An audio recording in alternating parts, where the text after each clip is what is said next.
हाँ, तो मेरे प्यारे दोस्तों, आप लोगों को अनुच्छेद 148 से 151 के बीच में जो जो हुआ है आप लोगों को बताने जा रहा हूँ।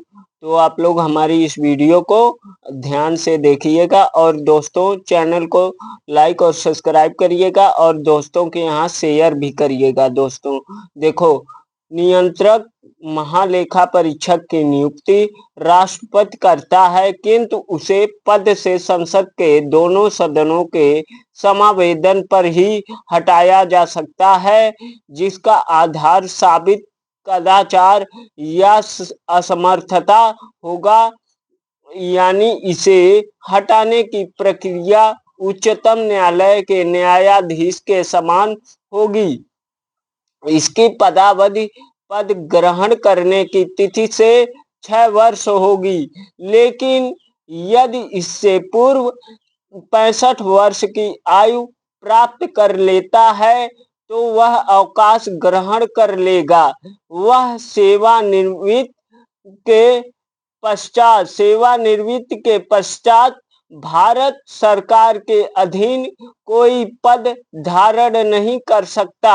नियंत्रक महालेखा परीक्षक सार्वजनिक धन का संरक्षक होता है। भारत तथा प्रत्येक राज्य एवं प्रत्येक संघ राज्य क्षेत्र की संचित निधि से किए गए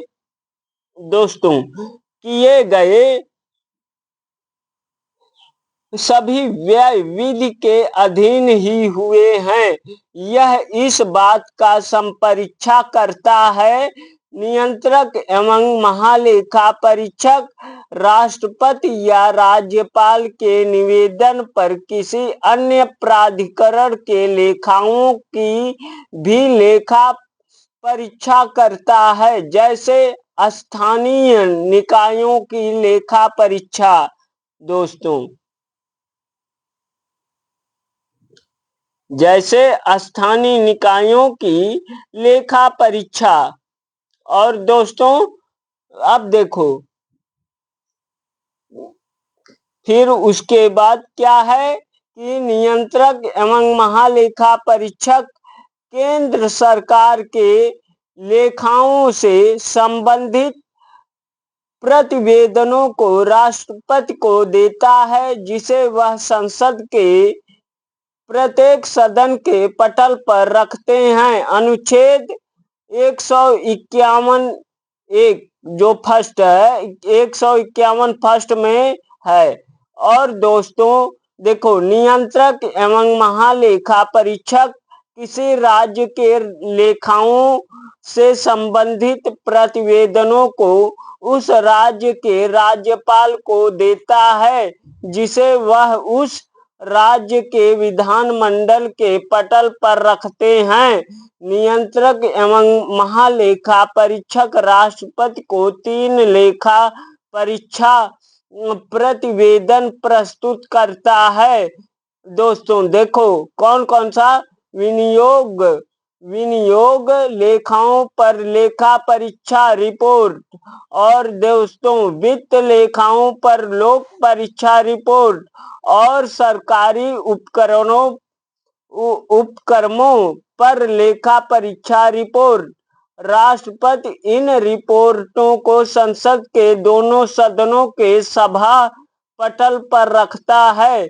इसके उपरांत लोक लेखा समिति इनकी जांच करती है और इसके निष्कर्षों से संसद को अवगत कराती है। दोस्तों और देखो, अवगत कराती है।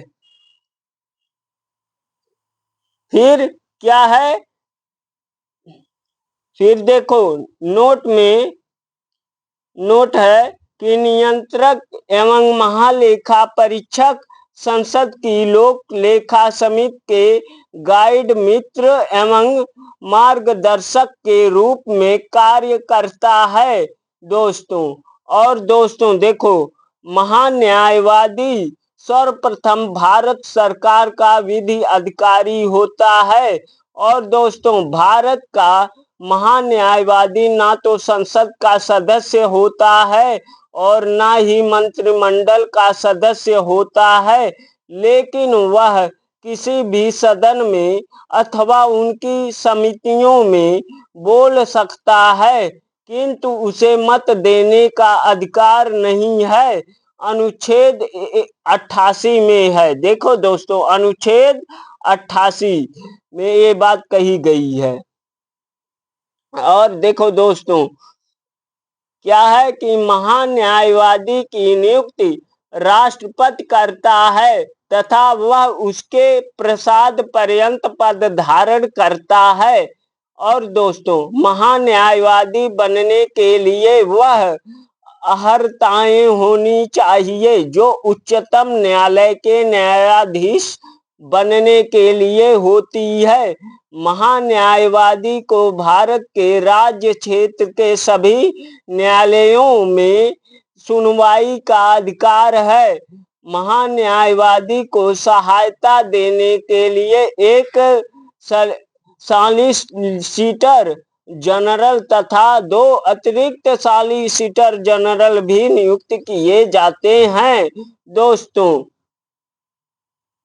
और देखो, 2 अतिरिक्त सॉलिसिटर जनरल भी नियुक्त किए जाते हैं।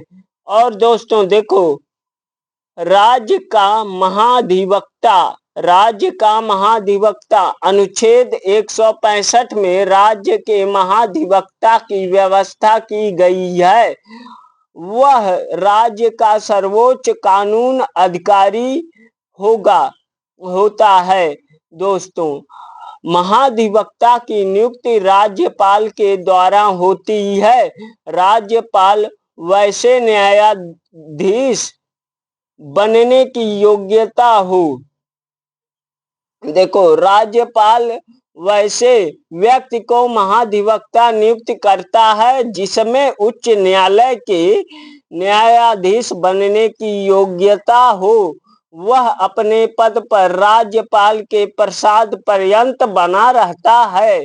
महाधिवक्ता के कार्य देखो, फर्स्ट है राज्य सरकार को विधि संबंधी ऐसे विषयों पर सलाह दे जो राष्ट्रपति द्वारा सौंपे गए हों।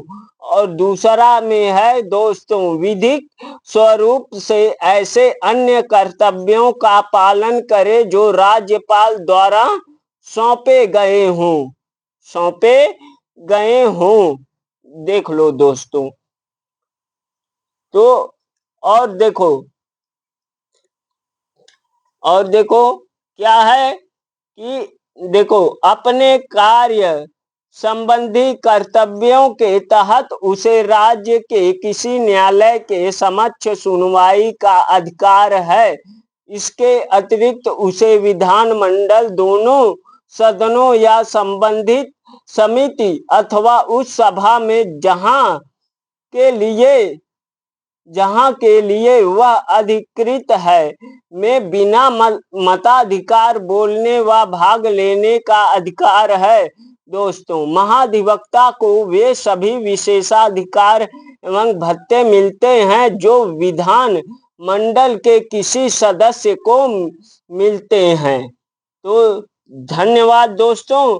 हमारी वीडियो आप लोगों को पसंद आई हो तो हमारे इस चैनल को लाइक और सब्सक्राइब और दोस्तों के यहाँ शेयर भी करिए। धन्यवाद दोस्तों। आप लोगों का दिन मंगलमय हो। धन्यवाद।